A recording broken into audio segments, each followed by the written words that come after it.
ভোটের মুখে সরকারি কর্মীদের মন জয়ের চেষ্টা, অমিত শাহর মুখে ফের সপ্তম বেতন কমিশনের প্রতিশ্রুতি। রাজ্যে বিজেপি ক্ষমতায় এলে সপ্তম বেতন কমিশন কার্যকর হবে। ৪৫ দিনের মধ্যে সপ্তম বেতন কমিশনের প্রতিশ্রুতি অমিত শাহের।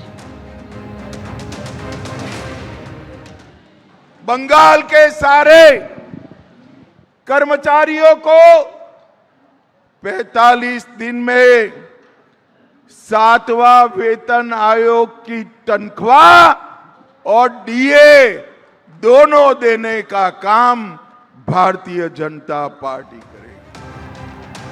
মমতা বন্দ্যোপাধ্যায় তিনি বলছেন লক্ষ্মীর ভান্ডার আজীবন মহিলারা পাবেন, আর অন্যদিকে বিজেপির তরফেই মাতৃশক্তি ভরসা কার্ড প্রকাশ করে আশ্বাস দেওয়া হচ্ছে যে কোনো শর্ত নেই, সব মহিলাই মাসে ৩০০০ টাকা পাবেন।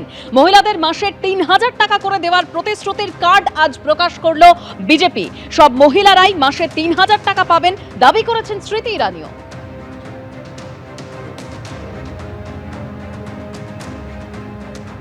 প্রত্যেকটা মহিলাকে দেওয়া হবে, এটাই আমাদের সংকল্প। কোনো প্যারামিটার নেই, প্রত্যেকটা মহিলাকে দেওয়া হবে। লিস্ট সরকারের কাছে থাকে, ওই লিস্টের আমরা একটা প্রয়োজন করে প্রত্যেকটা মহিলাকে পশ্চিমবাংলায় বিজেপির সরকার দিবে, এটা আমাদের সংকল্প।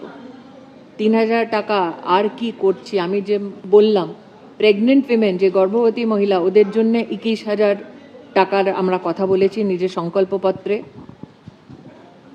আর 75 লাখ লাখপতি দিদি বানাবো পশ্চিমবাংলায়, ওটা আমাদের সংকল্প।